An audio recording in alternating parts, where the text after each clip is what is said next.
had an injury and he's at the doctor's office. And he says, "Hey, doc, will I be able to play the piano?" And he says, "Yeah." He says, "Yeah, I don't see why there'd be a problem. Good, because I couldn't play before." I think I changed it a bit, but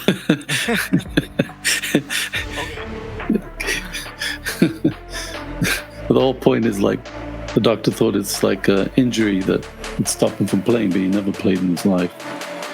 Yeah. It's like an anti-joke. Welcome to AI Chat Podcast. My name is Nico. My name is Sean. And we talk about, well, a lot of things, but mostly about AI.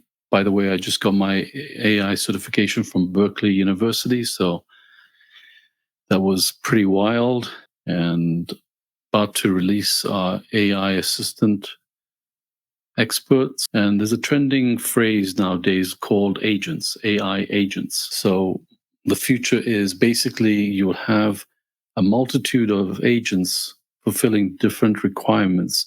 So it's a combination. So agents will kind of pool and work together. So if you've got 3 or 4 tasks to do, there'll be a master coordinating agent directing other agents. And it could be as comprehensive like ordering what you like. It'll be, I think, connected to your contacts, to your calendar, to your email. And it's funny, about 25 years ago, I had this project that was kind of crazy at the time. It was called Butler.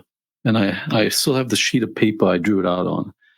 And I thought that we're going to be inundated in the future with so much information. And so could we have some kind of system that learned our habits, or if it could watch what sites we went to, or what questions we asked, or what phone calls we accepted. So say I'm interested in looking to refinance my mortgage.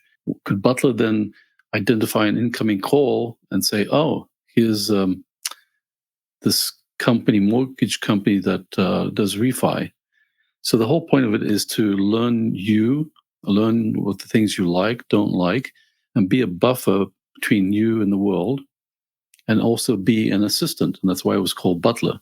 So I think that's what's happening today is now with the advent of AI agents, I call them AI assistants, and my assistants actually do different things in the sense that they do specific tasks. So let me just share my screen and then. And I wanted to touch on, you mentioned that you're saying that you think there's going to be a master agent, like an AI controlling other AI agents, like in a sort of in a group or team. Yeah, I watched a video like an hour or so ago, and it was detailed and planned, and they were drawing it out. And this is the concept. It's something that doesn't exist right now. Although that Rabbit device, I don't know if you've seen that Rabbit device. It's a little handheld. It's going to be an agent that helps you do a lot of things like organize your life. It's going to be connected to your email. I think they're selling like 5 or 10,000 of them per day. So these are pre-orders. Yeah, let me see if I can. Let me just finish this part of it. So here's my AI assistant experts, and as you can tell, they have different professions. So here's SEO assistant, pharmacist, historian. And it's funny because the historian one was pretty interesting in the sense that I was talking to my son about Alexander the Great, and I didn't know how old he was when he died. And it actually told me to the day, when he died. I think he was 32 years old. So public relations. So this is my initial concept of what the agents are going to look like, in the sense that these are independent now. So in the future, could one master agent then give out tasks, depending on what it is, to other agents? Because right now I'd have to pick like the accounting assistant or the money account. But it does make sense for one master agent to then find out who's best suited to fill that task or answer those questions. And Bill Gates. When you mention that, I'm like, my mind's jumping to Neuralink. Like, the Neuralink, were you to install it or have the surgery or whatever, however it's categorized, you have that running in the back of your mind and it can communicate to all these other things. I'm not saying that's a good or bad thing, but that's what jumped in my mind. Yeah, they'd have to get past my machine gun to implant something. Yeah, it's a step too far. Hopefully, we won't see that day. But I did see an example of a Neuralink. So this woman had I think a disease or accident, and she couldn't talk anymore. So they implanted this chip. I don't know what it was, and it's attached with cables to a computer, and she was actually able to talk. So I guess the use case is, you say, is it worth it? Well, I couldn't talk before, now I can communicate. And it was an avatar, so when she talked, the avatar moved. It's pretty interesting. But coming back to Elon Musk saying that eventually there won't be a need for people to work, I agree with that.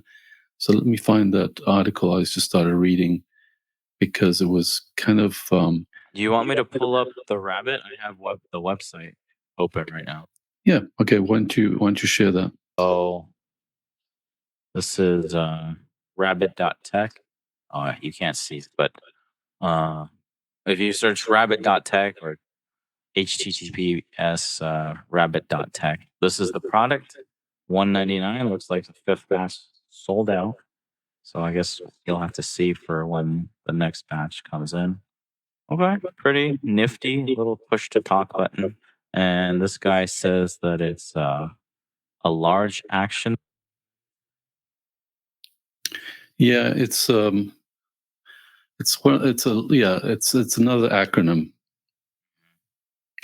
And look at the features, or is there a place where they discuss the features or the capability? So we'll understand what you mean by what you said, taking a personal twist to it. And then it will comprehend. Yeah, I don't know what that means. And then it will interact. With who?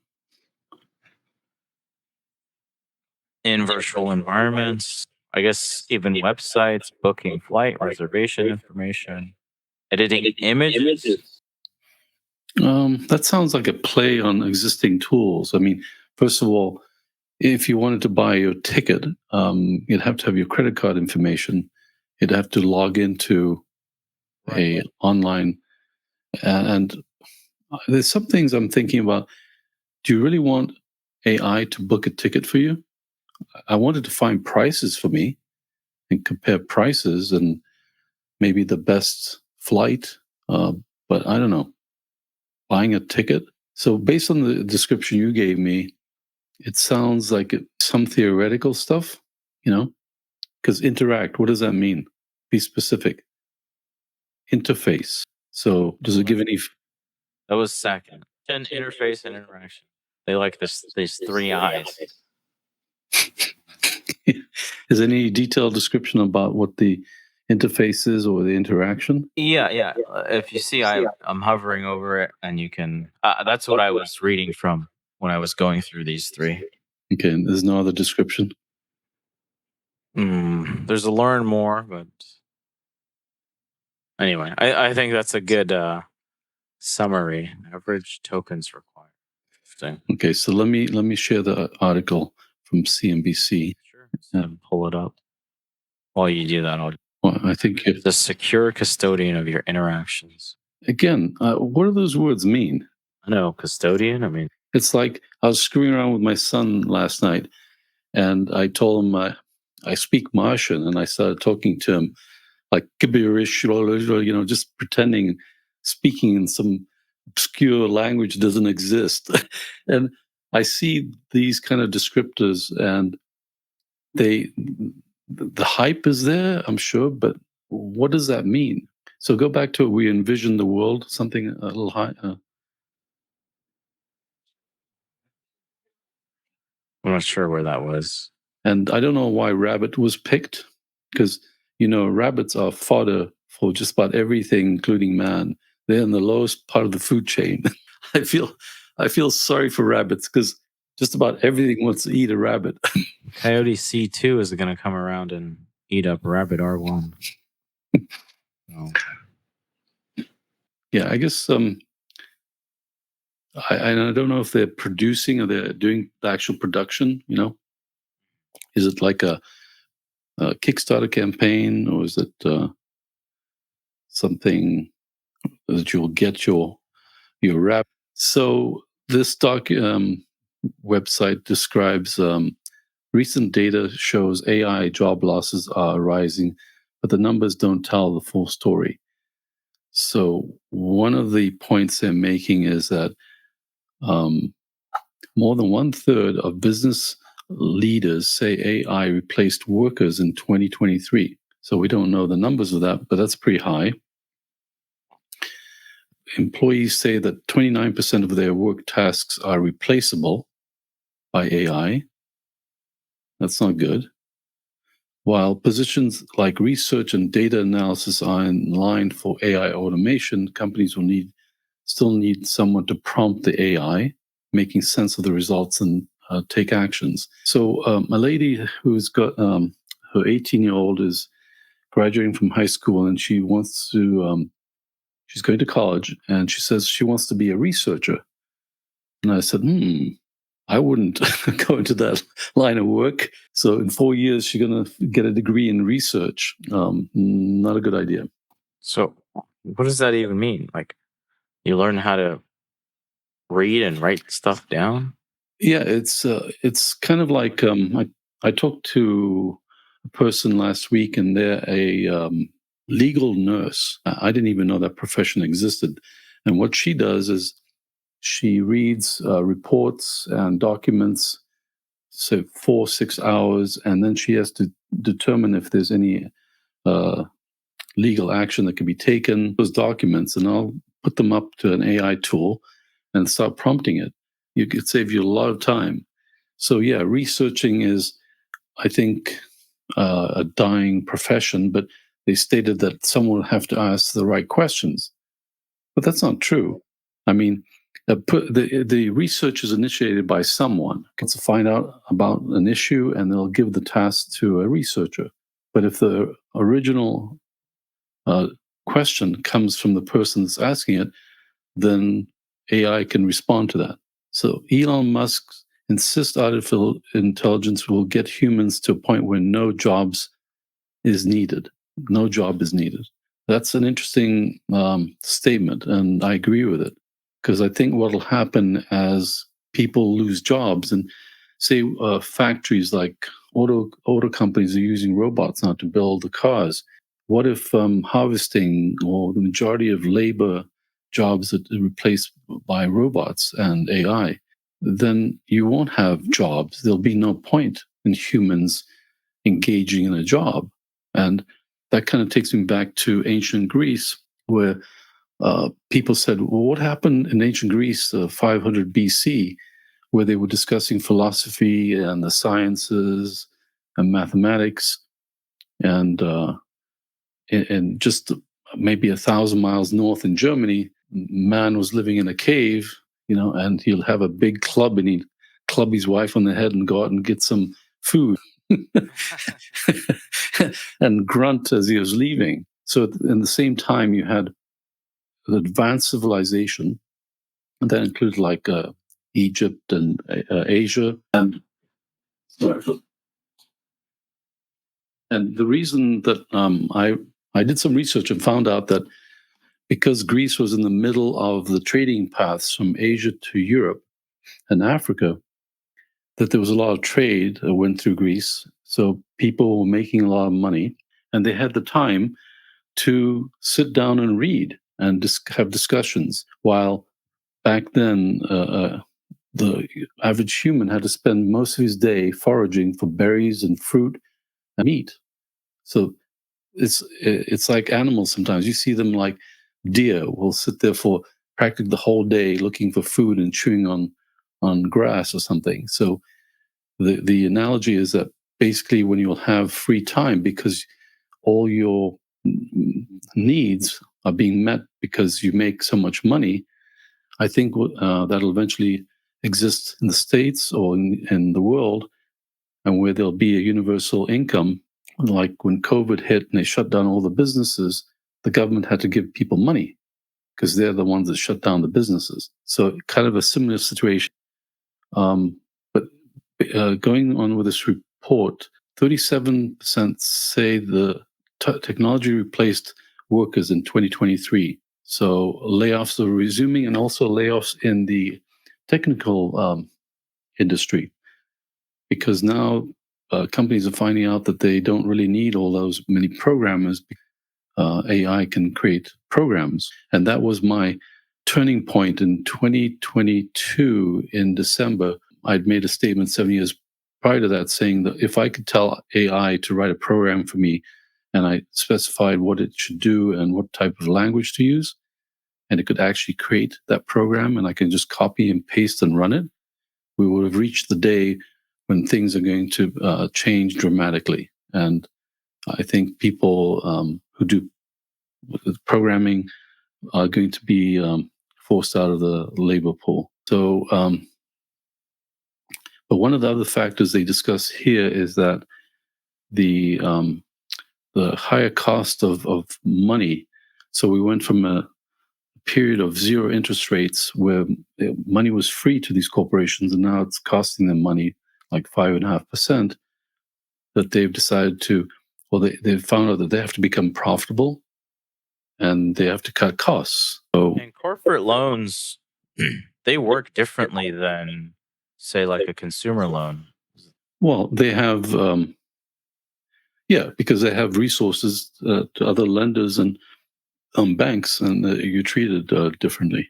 Well, I mean, well, not only that, you might have, top tier rates or whatever, but I'm saying, I don't know the terminology, but there's like a reconsolidation, or there's like every 3 years, I believe they're basically refinancing their loans because they're on shorter terms. So 2024, this year is a huge year because many of these companies financed in 2020, 2021, and they were on 3, 4 year terms. So now they're I don't, I'm not going to use a wrong word, but they're, Well, they have to refinance, and that problem exists now for commercial property. So usually they'll take a shorter term loan for the commercial property. So now the occupancy rates have dropped, and now interest but the rates have gone cost up. of maintaining the building have gone up.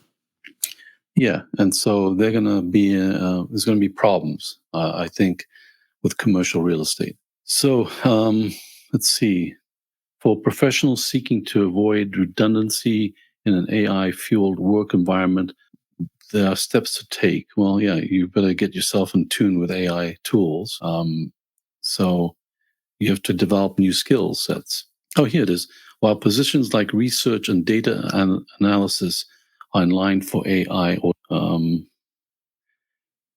so AI produced a list of all their shared interests. So basically, I tell this to everyone: kind of figure out where you are, how you can incorporate AI into your daily tasks, and you need to start learning these tools. And actually, that comes to my book, A Guide to AI Tools, and the subtitle is "You won't lose your job to AI; you'll lose it to someone using AI." And so I have a series of videos that describe the practical use of tools. Like a funny one I did lately is I had a new bicycle and I couldn't figure out how to adjust the height of the handlebars. So ChatGPT, its app on the iPhone, lets you take a picture of something and ask a question. So I took a picture of the handlebar and I said, "How can I adjust the height?" And it gave me a list of instructions, what type of tools I needed. So, and the other one that was funny is you take a picture of your refrigerator and say, "Give me 2 possible recipes with the contents." So it kind of scans everything. Sees, oh, okay, you got some milk, got some eggs, and it comes out with some meals that you can prepare with the contents of the the refrigerator, and I tricked it because I took a very sparsely looking refrigerator, like a college student would have, and it still came up with 2 recipes. So, okay, that's I think you got to be aware and stay knowledgeable, study, read. I mean, I spent at least 3 hours every evening studying about new technologies, AI, and Now, money. are you using AI to facilitate that to help skim or highlight, synopses from articles or other sources, or to even gather the articles? I'm more of a junkyard dog in the sense that I don't have a spam filter, okay, in my email. And the reason I do that is I kind of peruse through each email. Sometimes I'm deleting them quickly, but something could catch my eye that most of you would never have gone through. And so the same approach is I still use my brain and I scan. So I go to YouTube and say, okay, here's a topic, click on that. Okay, that looks kind of scammy. Like if I see anything about Bitcoin, I see red arrows or green arrows, and people's uh, look where they're surprised or their eyes are wide open. I know immediately to stay away. Oh my gosh, those thumbnails. Yeah, so I stay away from that. So I've learned, and then I've learned like, oh, don't buy Bitcoin until or Bitcoin's crashing. And if you listen to the YouTube, it's like it comes out with some unique situation where Bitcoin could crash, or it's never really legit in the sense that it's trying to attract your attention. So I've learned very well how to avoid all the attention trackers, and I won't call it by another word. But so no, I think what you've got to do is maintain a human element to what you do as a human, and use tools to the advantage. So say, you know, for schools, my son last year started using AI to write reports, and they decided to ban, you know, kids using AI. Yeah, but I said to them, because I went to the meeting and I was kind of interested in how they're going to handle AI, and I said, so if you ban it, you now have a valuable tool. So if you see it as a valuable tool to augment the capabilities of children, and then you know what to stop. Like if somebody's got an assignment to write a 5-page essay on Alexander the Great, and they type in 5 words and they hit return in ChatGPT and get a 5-page report, that doesn't help anybody. So that's what you can steer away from. But how can you use it as a valuable tool to augment the learning abilities? And I'll give you a perfect example. Um, there's I think Khan Academy. So my wife found this. So I'm a mechanical engineer and I love math. And I found out that they're teaching kids now a new way to do math. So my son will say to me, "You don't know how to do math." Because if I'm adding 2 large numbers, I'll do it in the regular way. From the right side, you go and add the numbers. If it's over 10, you add a 1 to the left side. But they use some weird method by breaking things down into hundreds, tens, and singles. So I found it difficult to explain to him, but we use this Khan Academy, and it uses AI to teach. And my son said, "Oh, I understand now." So he benefited from having an AI math teacher. And actually, if you Now, go did to, it show the new Common Core type, yeah, yeah, or did it show the traditional way? no, the new way. And I was surprised because I went to I have ChatGPT 4 Turbo, um, and you can build assistants there. And I noticed there was a shorter version of this uh, bot that teaches you math. And then I was thinking, okay, so would there be other courses that could be implied? Because think about teaching. All of us have been through some educational system to the point where we either had a teacher that was a 4 or 5 or a 9 or a 10. Okay, so if you've got a group of teachers, a subset that are really good at teaching and they're 9, does it make sense to have those teachers teach everybody? Yeah, it could. You're assuming they're well-rounded. They could teach all subjects. No, in a specific subject. Like, for example, Michael Saylor, CEO of MicroStrategies, he's created a foundation to provide free education. Okay.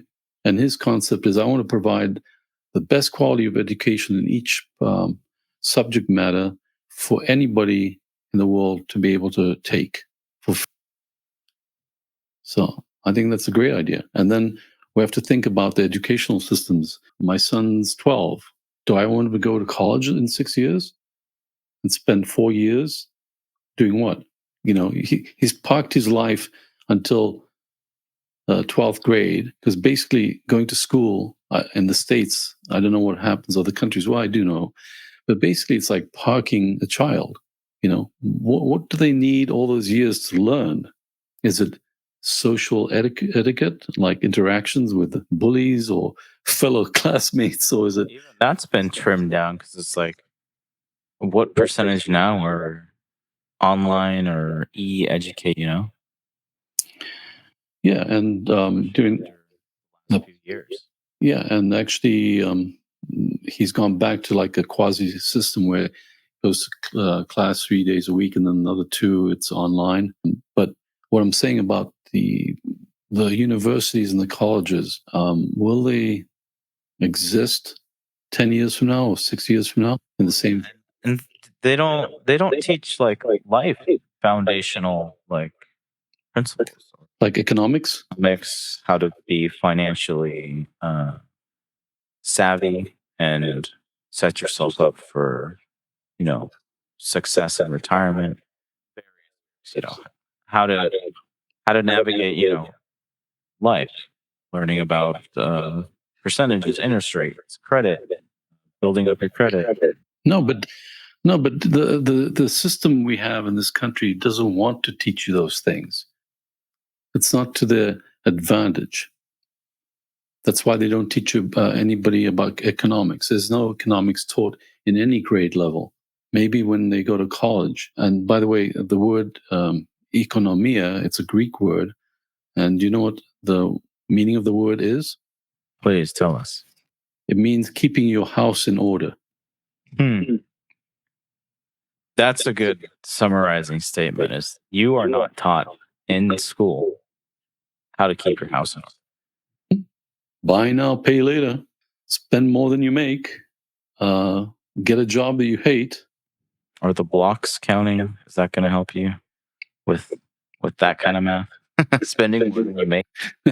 Well, it works out because my blocks, I got 3 on the left and 3 on the right side. I mean, reconciling a checkbook. I've learned to do that. I wrote an accounting program in 1987, so I think it's important to reconcile a checkbook. But all the people do now is they stick their ATM card in and say, hit the button that says balance. Oh, okay, I've got $230. It's an afterthought, not a forethought. Yeah, and I give people an example. I try to get my wife to do this. It didn't last very long, but I said, take all your grocery money and cash it. So you've got cash in your purse, and go grocery shopping with cash. And I bet you'll spend a lot less than swiping a plastic card. And it's true. Go shopping next time and have a couple $100. And first of all, you'll say, oh man, I've got to break the 100. Nah, don't want to do that. And you'll spend differently. Yeah. So, okay. So basically that's a good wrap up. Educate yourselves, learn, integrate AI into your daily lives at work, show some initiative, increase your skill sets. So your employer will be impressed and say, oh, little Johnny's a smart guy. Yes. Now we're the philosophers, right? Hopefully I imparting, actionable wisdom. It's funny because I'm trying to think of the Greek word philosophy is 2 words. Philo, like Philadelphia, is friends. Like Philadelphia means it's philo, which is friends, and brothers. So it's the city of brotherly love. I don't know if you knew that. Philosophy, city of brotherly love. No, Philadelphia. Philadelphia. Yeah, but philo, that's what I was talking about, philosophy, it's the friend of. Okay, so Philadelphia is the friend of brothers. That's where it comes from. See, everything comes from Greek. It's funny, I always have arguments because people say, well, origin of this word is Latin. And I say, you're crazy. And if you go to the dictionary, it'll show the origin of a word, but on the right, it'll have where it came from. So if it's Greek, say it's French, but then they'll have a GR. That means originally it's from Greek. And so I think it's 29% of the words in the dictionary are of Greek origin. But anyway. Romantic languages? Or in general? In general, all languages. And it's funny, I took ancient Greek in college once in the States, and there's no spaces between the words, and everything's uppercase. So it's really interesting to try and read it. There's no punctuation and no spaces. Just like AI. Maybe that's what we're going back to. Circle. Life. Yeah, everything comes around. So anyway, guys, thank you. Good night. Stay updated. We've got amazing things. Yeah. Go to YouTube, subscribe, like, and comment. We've got a live stream too coming up on Nico's channel tomorrow evening, 5 p.m. Pacific. Yep, it'll be my first live stream, so I'm sure there's everything's going to go fine. There'll be no problems. Yep. Although by the time this episode airs, I think we'll have had the live stream. Oh, that's true. Okay, well, they can go back and check the recording of the stream. Okay, guys, thanks and good night and take care. Take care.